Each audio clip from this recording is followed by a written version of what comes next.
Assalamualaikum warahmatullahi wabarakatuh. Jumpa lagi rekan-rekan sekalian dengan saya tetap di channel yang tidak asing lagi, yaitu channel Profesor Lele.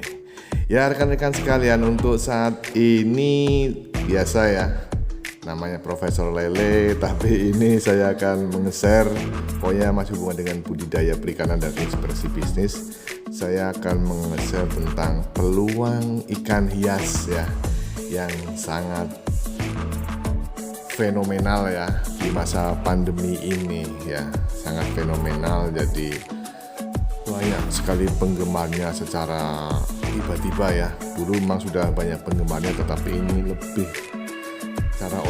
lebih orang berduyun-duyun untuk ikut menikmati keindahan dari warnanya. Ikan apa itu rekan-rekan sekalian?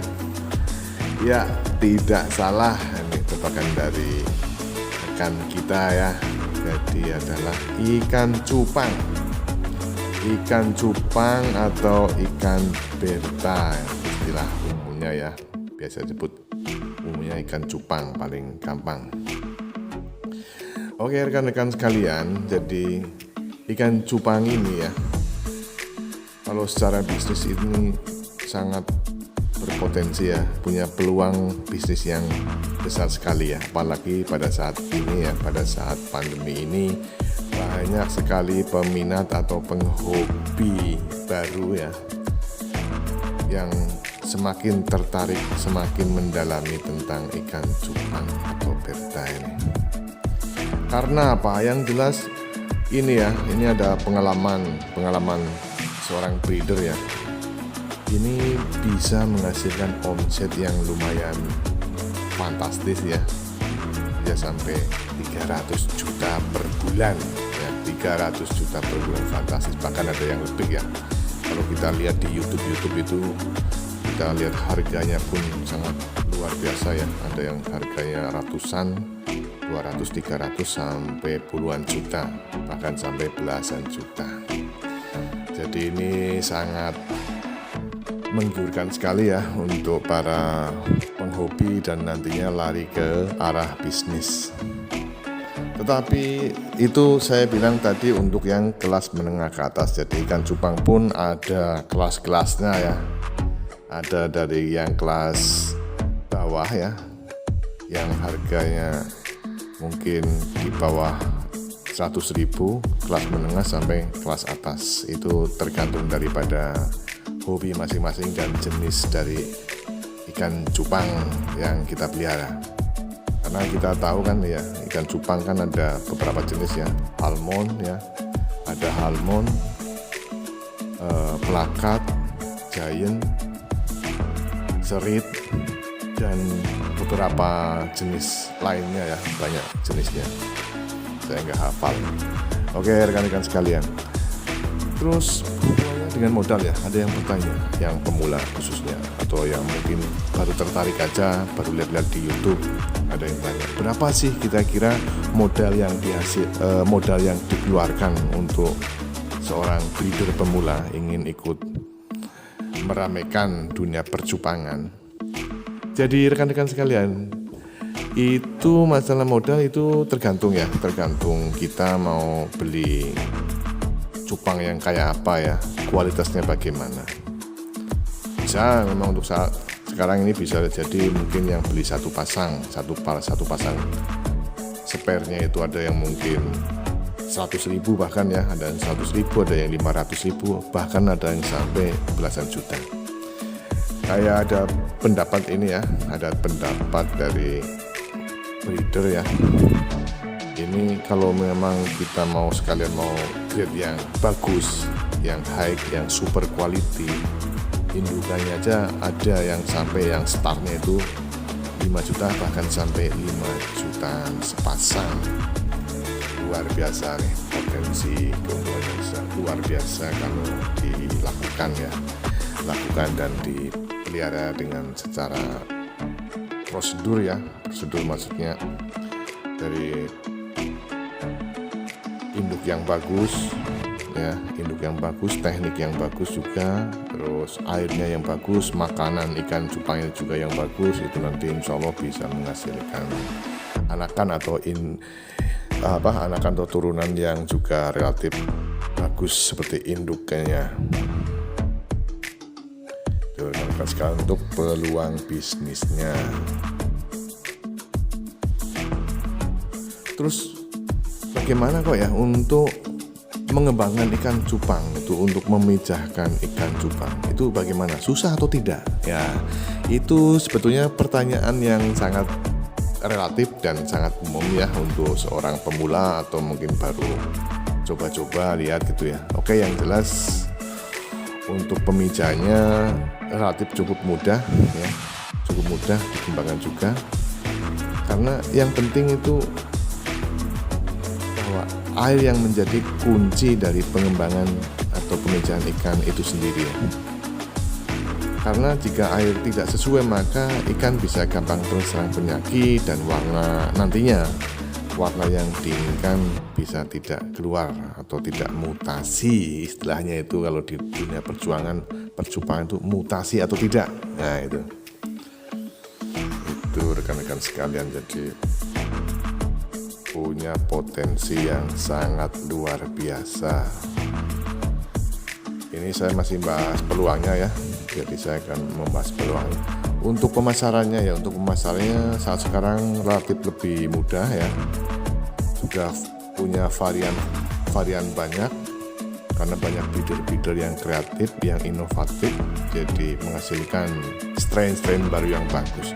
Untuk marketingnya itu biasanya rekan-rekan sekalian ya, ada di Instagram ya. Kalau kita Instagram lagi follower kita banyak, kita udah bisa katakanlah sebagai influencer, itu akan lebih barang kita yang kita jual, cupang yang kita jual akan punya grade yang bagus, image yang bagus, harganya pun akan juga ngikut bagus ya.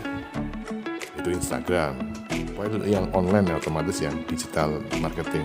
Kedua bisa juga lewat Facebook ya, dan Facebook Marketplace,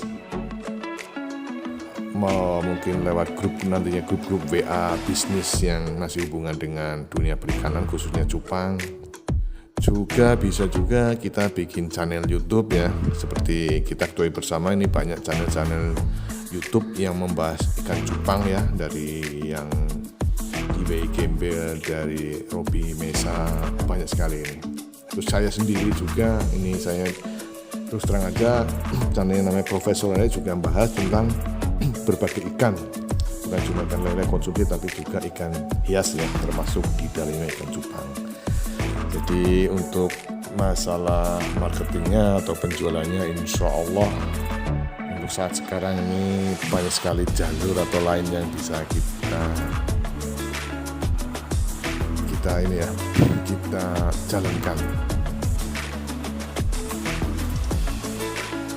Jadi itulah rekan-rekan peluang bisnis yang sangat luar biasa. Terus sekarang saya menginjak akan membahas tentang ini ya, bagaimana cara untuk membedakan ikan cupang jantan dan betina.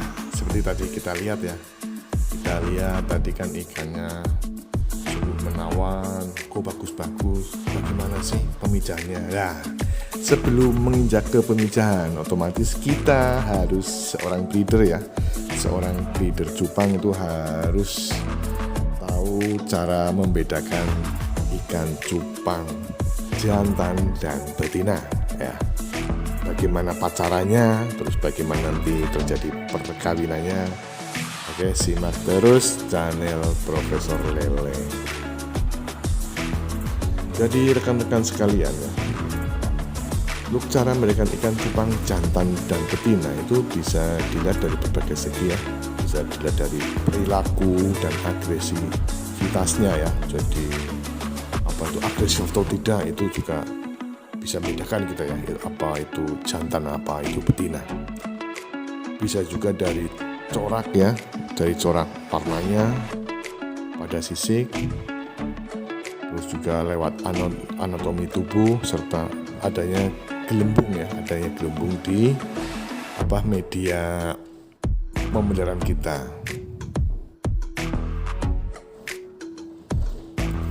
Rekan-rekan sekalian ya, seperti kita ketahui bersama ini, ikan cupang itu kan merupakan atau betta fish ya.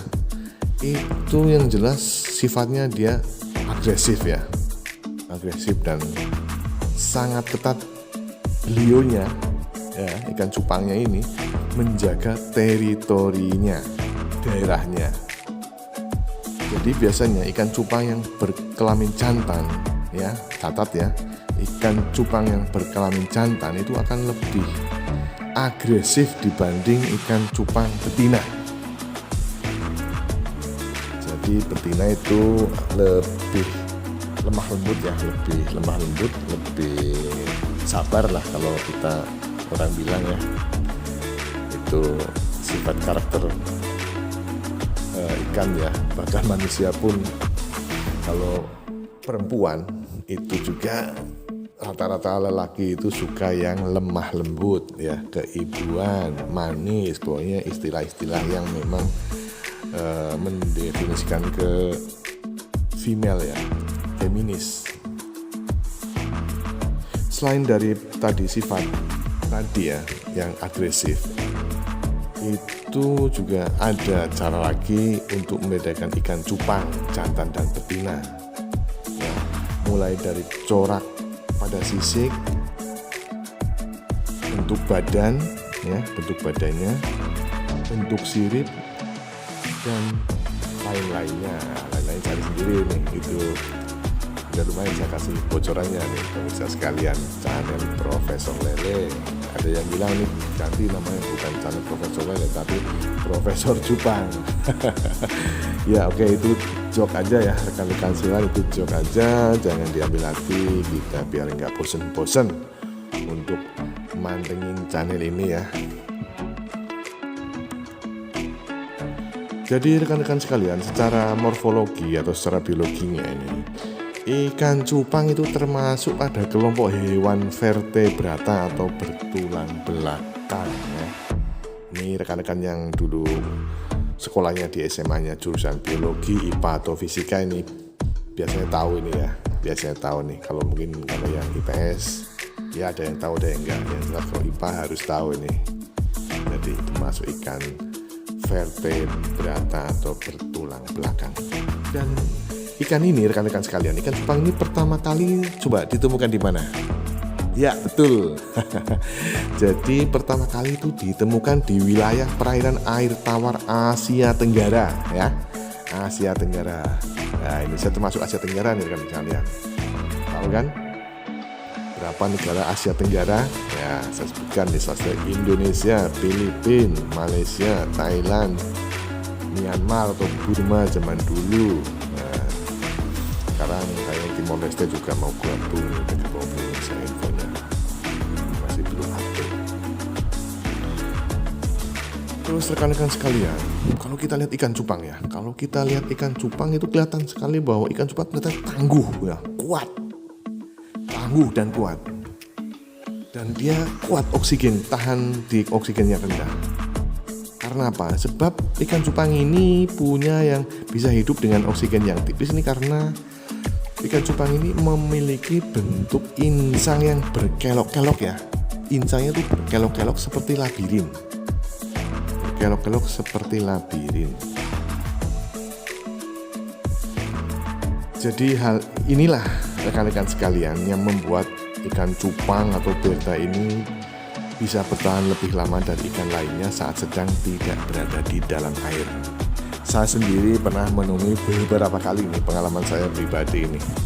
Jadi ikan cupangnya kan setelah saya taruh, misalnya sudah pemeliharaan, saya taruh di soliter ya, di botol-botol, itu lompat ya, lompat.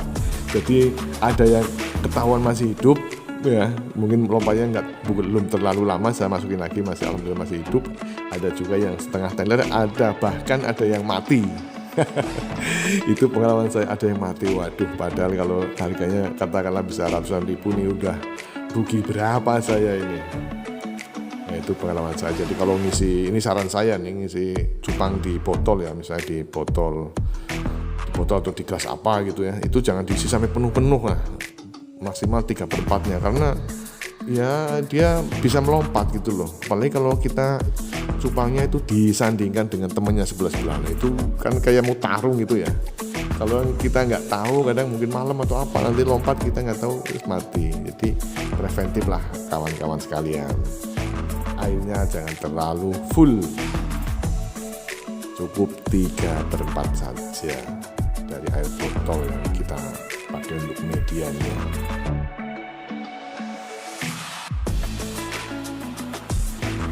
Terus rekan-rekan sekalian, ini ikan cupang ini ya, ikan cupang ini termasuk dalam, kalau film ini istilah biologi lagi, kalau dalam film termasuk dalam film chordata. Dan ini ikan ini akan lebih nyaman hidup pada air tawar dengan suhu biasa lah ya, sekitar 28-30. Suhu airnya itu udah bagus, jadi nyaman di ikan. Jadi itu bagus untuk tempat berkembang biaknya ikan. Kembali ke tadi untuk membedakan cupang jantan dan betina. Ini berikut ulasannya. Pertama kali ku jatuh hati, pertama kali ku mengenal cinta hanya padamu. Waduh, jangan kebablasan, bercanda aja nih. Jadi untuk pertama kalinya untuk membedakan jenis kelamin pada ikan cupang, catat yang pertama adalah warna ya. Jadi ikan cupang jantan biasanya itu memiliki warna yang lebih cerah ya, lebih cerah dibanding betina. Dia lebih strong. Cara orang di Facebook ya, kalau jualan itu warnanya pedes ya. Itulah warnanya pedes nih bro, murah meriah, padahal dijualnya mahal. Itulah dunia marketing zaman sekarang, itu serba canggih, serba wah, banyak startup baru juga bermunculan. Tadi saya juga baru WA dan bahkan teleponan dengan teman saya sekolah dulu, itu bisa kita ekspor. Ada juga startup yang melayani untuk mencarikan pembeli di luar negerinya. Bahkan mau mengadakan pelatihan kalau kita ada 30 orang atau berapa, itu bisa. Kembali ke yang tadi ya, warna. Jadi biasanya ikan cupang betina itu berwarna kusam ya, atau cenderung gelap, terutama pada bagian tubuhnya. Itu warna yang kedua, yaitu garis-garis vertikal pada tubuh. Ikan cupang betina pada tubuhnya itu akan timbul corak-corak vertikal ya, vertikal ketika sudah pada masa siap kawin. Sedangkan pada jantan itu tidak, rekan-rekan sekalian.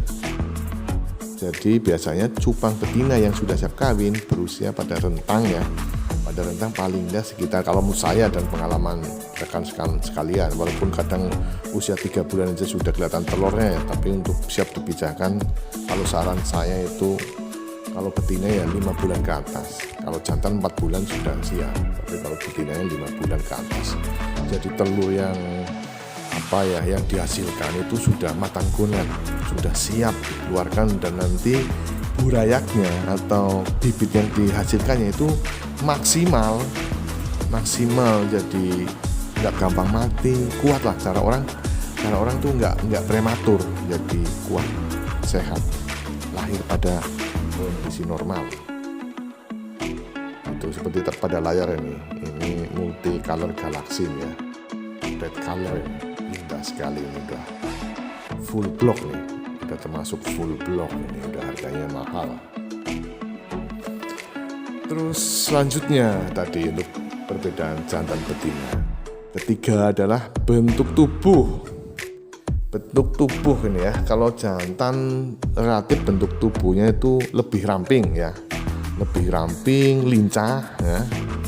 Cupang betina itu pendek ya, kalau jantan itu biasanya lebih panjang. Jadi sisi tubuh pejantan itu lebih memanjang dari ujung mulut hingga ekor.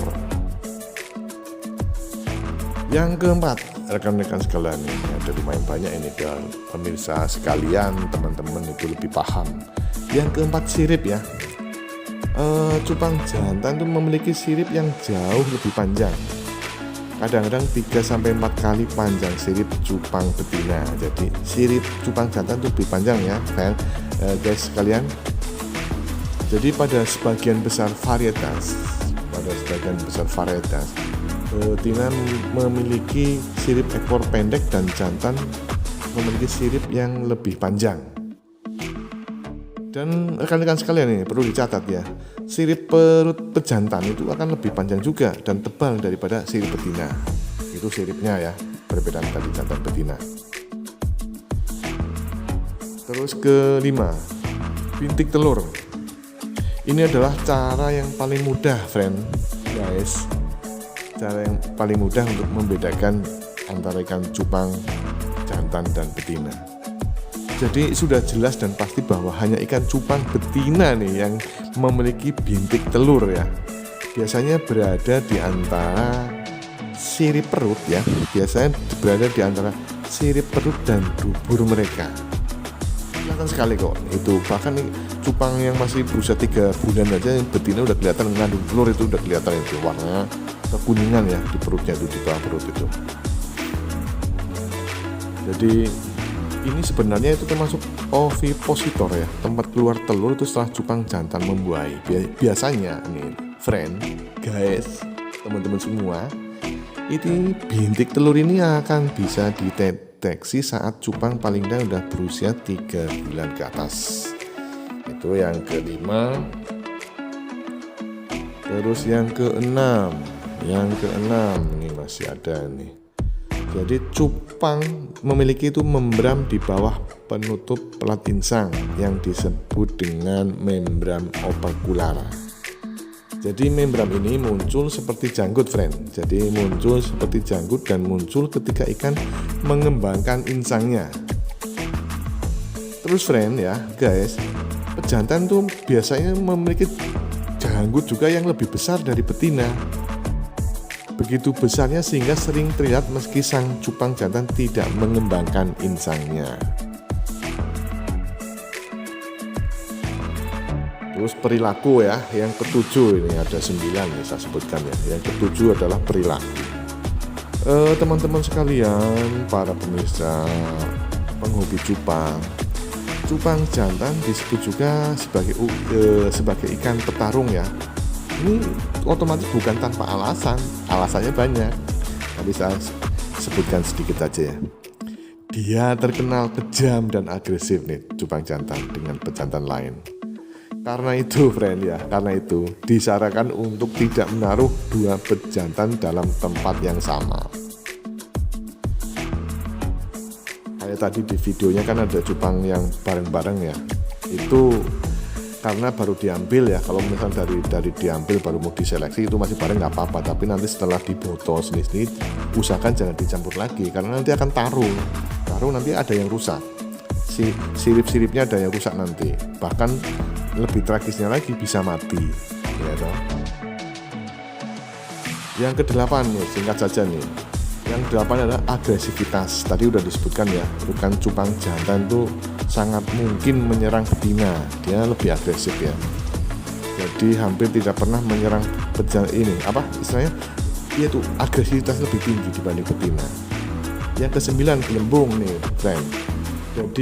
Jadi cupang jantan ini yang paling mudah adalah dari hal satu ini, sebab hanya pejantan yang membuat gelembung. Hanya cupang jantan yang membuat gelembung. Jadi ikan cupang jantan buat gelembung sebelum kawin dengan betina. Jadi punya fungsi untuk tempat perlindungan telur-telur yang telah dikeluarkan oleh sang betina. Oke, itu dulu sharing dari saya. Semoga apa yang saya sampaikan bisa bermanfaat untuk kita semua. Ambil yang positif, kalau tidak positif jangan diambil. Akhir kata, wassalamualaikum warahmatullahi wabarakatuh. Merdeka! Jangan lupa subscribe, like, and share. Dukung terus channel Profesor Lele agar terus berkembang dan teman-teman melihatnya dengan mantap.